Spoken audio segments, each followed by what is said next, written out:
अस्सलाम वालेकुम डॉक्टर फ़रा, कैसी हैं आप? वालेकुम अस्सलाम, अल्हम्दुलिल्लाह। आप कैसे हैं? जी अल्हम्दुलिल्लाह। डॉक्टर फ़रा, थोड़ा हमारे व्यूअर्स को अपने बारे में थोड़ा सा बताइएगा प्लीज़। मेरा नाम डॉक्टर फ़रा अमीन है। मैं मॉलिक्यूलर जेनेटिसिस्ट हूँ। Doctor Isa laboratory, department of molecular pathology, Covid restricted area, उसमें मैं एज एन इंचार्ज वर्क कर रही हूँ।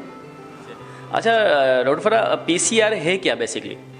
पीसीआर बेसिकली आप अगर इसकी एब्रीवेशन देखें तो पॉलीमरेज चेन रिएक्शन। इसमें हम जेनेटिक लेवल पे जाकर किसी भी वायरस की प्रेजेंस और एब्सेंस देखते हैं, उसकी डायग्नोस्टिक देखते हैं, जैसे कि डीएनए और आरएनए लेवल पे हम जाकर इसको डायग्नोस करते हैं।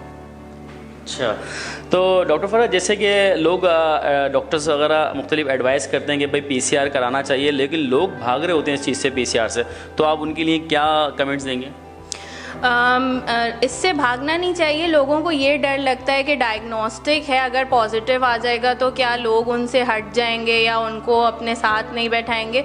तो डायग्नोस्टिक में कोई ये लीथल नहीं है कि जान चली जाए, और ऐसा कुछ भी नहीं है। अगर आप कोविड की बात ले लें तो एक नेज़ल स्वाब नॉस्ट्रल में इंसर्ट किया जाएगा, जिससे हम सैंपल लेते हैं और दैन फिर उसका पूरा ये प्रोसेस से गुजरता है, जिसके अंदर सैंपल में इसकी आरएनए वायरस है कोविड, तो इसका आरएनए एक्सट्रैक्शन, दैन फिर उसको एम्प्लीफिकेशन में ले जाते हैं, उसकी फर्दर कॉपीज़ बनती हैं और फिर एक ऑथेंटिक रिज़ल्ट आता है, जिससे हमें ये पता चलता है कि इस वक्त बॉडी में कोविड का वायरस प्रेजेंट है या नहीं है। अच्छा, ये इसकी नेज़ल की बात निकली तो मैं एक बात बताऊँ, मतलब ऐसा कहा जाता है, लोग बोलते हैं कि अक्सर यार एक सुई लगे तो इतना पेन होता है और ये इतनी बड़ी स्ट्रिप अंदर नाक से जाएगी, बहुत पेन होगा, लोग इस चीज़ से बड़ा वो अवॉइड करते हैं और नहीं करवाते टेस्ट, और बोलते हैं नहीं भाई हम नहीं करा रहे। ख़ास तौर पे हमारे लेमन्स कम्युनिटी में जो लोग अवॉइड करते हैं, तो उनके लिए कोई मैसेज देना चाहें कि भाई ऐसा कोई नहीं है कि आपको इंजरी कर देगा, ऐसा क्या है ये?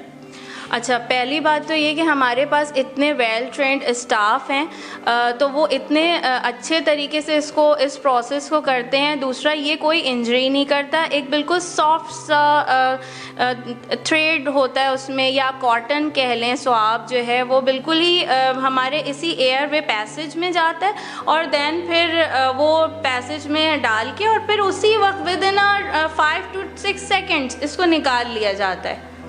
अच्छा डॉक्टर साहब, जैसे किसी का अगर खुदा ना खास्ता पीसीआर पॉजिटिव आता है, तो आप उसको क्या सजेशन देते हैं और उसका दोबारा रिपीट कब कराना चाहिए?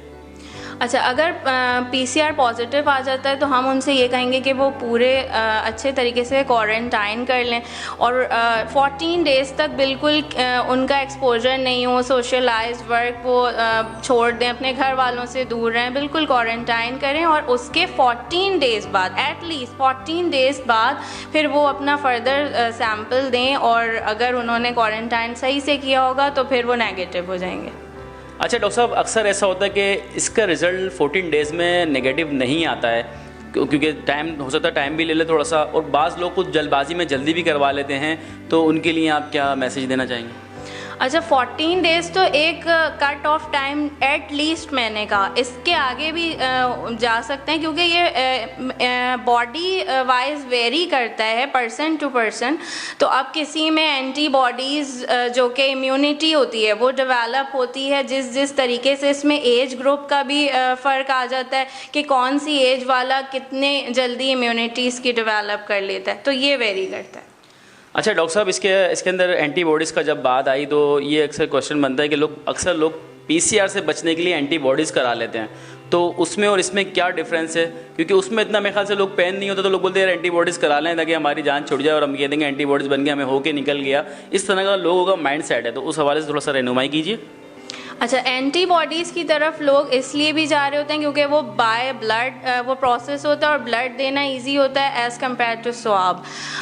और उसके अलावा अगर आप फाइनेंशियली देखें तो भी एंटीबॉडी का जो टेस्ट है वो ये उससे एक्सपेंसिव है। पीसीआर टेस्ट जो है ये काफ़ी एक्सपेंसिव है एंटीबॉडी टेस्ट से। अच्छा, इन दोनों में डिफरेंस ये है कि पीसीआर जो है वो एक्यूरेट रिपोर्ट उस वक्त की देता है जो अभी इस वक्त करंट आपकी बॉडी में वायरस की प्रेजेंस और एब्सेंस, मतलब करंट बॉडी में क्या हो रहा है। एंटीबॉडी जो है, एंटीबॉडी टेस्ट जो है वो डायग्नोस्टिक टेस्ट नहीं है, वो आपकी इम्यूनिटी बताता है। मतलब अगर जैसे कोविड वायरस जब किसी को इन्फेक्ट हो जाता है तो उसके 8 डेज बाद एंटीबॉडीज़ डेवलप होती हैं, तो एंटीबॉडीज़ फिर उस वक्त प्रेजेंट होंगी। और कोविड पीसीआर नेगेटिव आ जाए, मतलब अगर कोविड नेगेटिव हो गया, अब उनमें वायरस नहीं है, तो भी एंटीबॉडी टेस्ट पॉजिटिव आएगा, क्योंकि ये इम्यून सिस्टम है। एंटीबॉडीज़ एक बार डेवलप हो गई तो वो फिर लॉन्ग टर्म रहती हैं।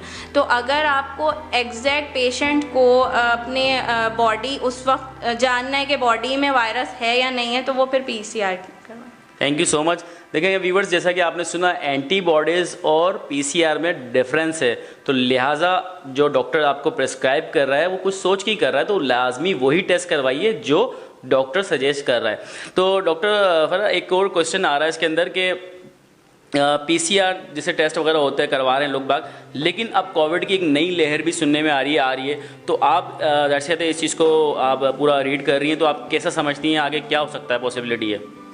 अच्छा, अब जैसे ही शुरू में जब आउटब्रेक हुआ था, उसके बाद फिर लहर कम हुई थी, मतलब पॉजिटिव का रेशो इतना ज़्यादा बढ़ गया था, फिर आहिस्ता आहिस्ता पॉजिटिव का रेशो कम हुआ, देन फिर सेकंड लेयर आई तो उसमें और ज़्यादा इस तरह से हो गया था। तो अब जैसे थर्ड लेयर आ रही है तो पॉजिटिव का रेशो बढ़ सकता है, और ये नहीं सोचा जाए कि हमें पहले हो गया है अब नहीं होगा, एंटीबॉडीज़ डेवलप हो चुकी हैं, क्योंकि ये म्यूटेटेड वायरस है, मतलब ये अपनी शक्ल चेंज करके आता है। तो अगर एंटीबॉडी दूसरे लहर की बन चुकी है तो वो ये नहीं समझें कि वो अभी वो इन्फेक्ट नहीं हो सकते, तो उनको बिल्कुल अपने आप को क्योर करना है, अपने हर तरह से सैनिटाइज करना है अपने, और क्वारंटाइन मतलब सोशलाइज ज़रा कम करना है। वैक्सीनेशन का प्रोसेस ये है कि वैक्सीनेशन में आर्टिफिशियल एंटीजेंस, जो कि आर्टिफिशियल स्ट्रेन्स आप कह लें,